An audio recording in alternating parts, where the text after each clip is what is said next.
kapatid, mula po sa vlog ni Jasmine, may 4 daw siyang hero sa buhay niya. Mula sa vlog entry, pinakamahaba ang naikwento niya tungkol po sa buhay ng kanyang mommy at kung paano ito naging inspirasyon sa kanya at sa kanyang mga kapatid. Ayan. Okay. Mami Carmen. Opo.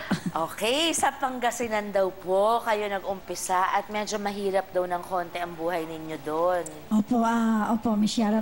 Nung Wala araw, pa po sila, no? Wala pa. Hindi nyo pa nami-meet si wala father pa, to be. opo. Okay. Nung araw, kasi umuwi kami ang father ko, umuwi kami ng province. Tapos, mas hirap ng buhay sa Bulina, Pangasinan.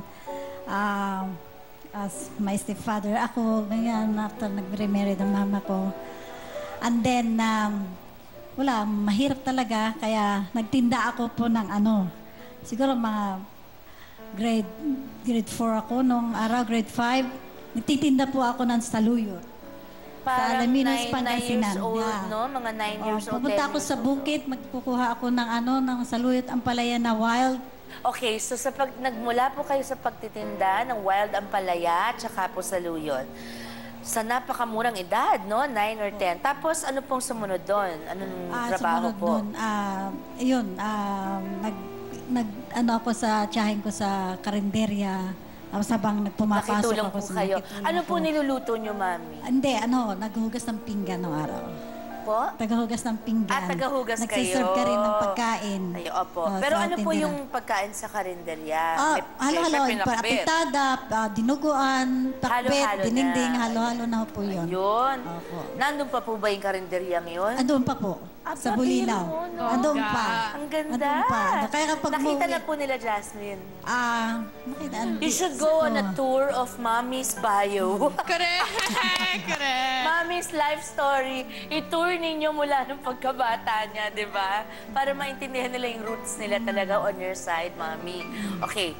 Ngayon, Mommy, paano po kayong napuntang Australia? Kasi hindi na daw po kayo nag-aral. Hindi na Talagang po. pinili niyong magtrabaho na, kaya bata pa kayo, tinda na ang ginagawa ninyo.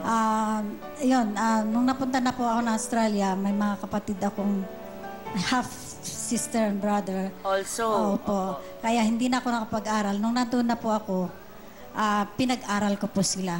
5 po sila. At sa ngayon, napagtapos ko din po sila nursing, computer engineering, teacher, Bongga at ni Mommy. 2 nursing. Sa Australia, sa Australia kayo, Opo. sila nandito. Andito sila. Yun. Nataguyod ko naman po yun so how many years. Napataguyod ko na sa awa ng Diyos, thank you Lord, napagtapos ko sila.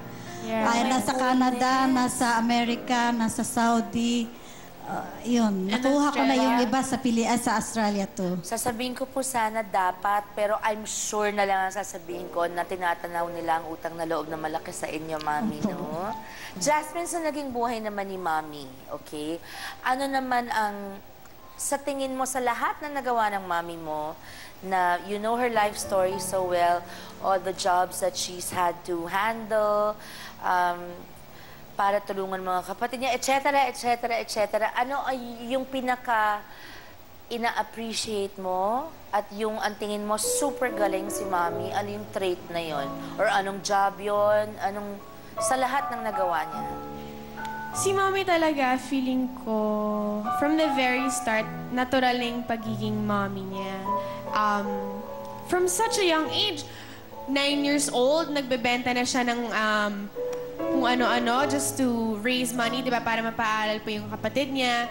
And talagang sinakripisyo niya yung sarili niyang education para lang sa mga kapatid niya. And yun po talaga yung pinaka nagsa-stand out for me kay Mommy na she set herself aside para dun sa mga kapatid niya. She let them have their own thing. Tapos, now she's even doing it again with me, my ate, my brother.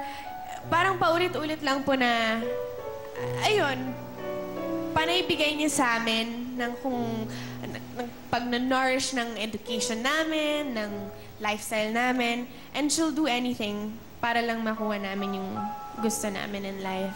Grabe, mahal naman si Mami. Pero kahanga-hanga naman talaga, Mami Carmen. Grabe po talaga. Kasi ako po, 12 pa lang nagtatrabaho na. Pero yung pong klase ng trabaho nyo, wala po sa kalangkingan ng hirap na dinanas nyo. Lahat ng pinagdaanan ko na. At ginawa niya yon dahil sa mga mahal niya sa buhay. Na lahat maayos ang buhay ngayon. Tignan nyo, pag nakapagpaaral, di ba may domino effect? Talagang isa lang ang makapagtapos.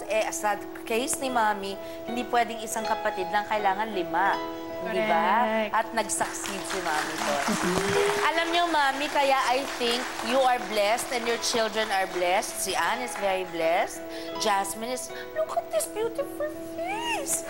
Sisikat pa to. Hindi pa yan lang. Hindi pa. Jasmine is such a sweet, lovely girl with talent. What does Thomas do? What's his interest? Sings. Ang lakas niyang kumanta sa bahay. Yan, kaya, ayan, Parang si ate. Ilabas na sa bahay, pakantahin na sa showbiz. Correct. Okay. Dahil minsan, baka gusto na matulog ni Mami. Okay. Pero Mami, yan po talaga. Hindi na tutulog ang Panginoon, ano? Anong masasabi niyo po sa mga anak niyo? Wala akong masasabi Lalo kasi dito sa katabi ko. yung mga Yes. pangarap na, kaya yung pangarap niya natupad naman. Opo, opo. Kaya unti-unting natupad at here she come again.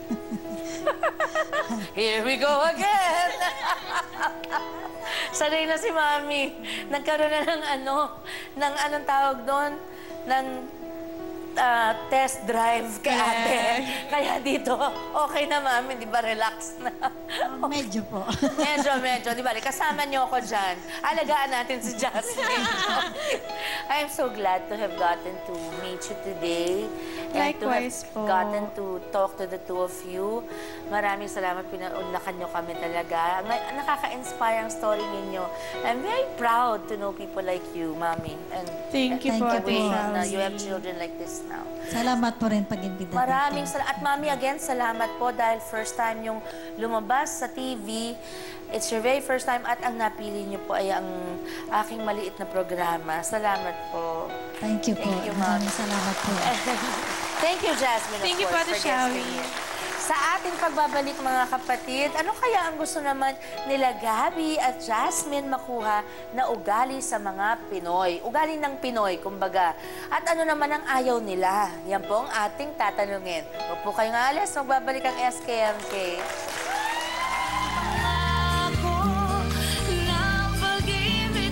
Patintero, 21, Bangsa, Ang galing, Biko, sipa, Sipa, ganon.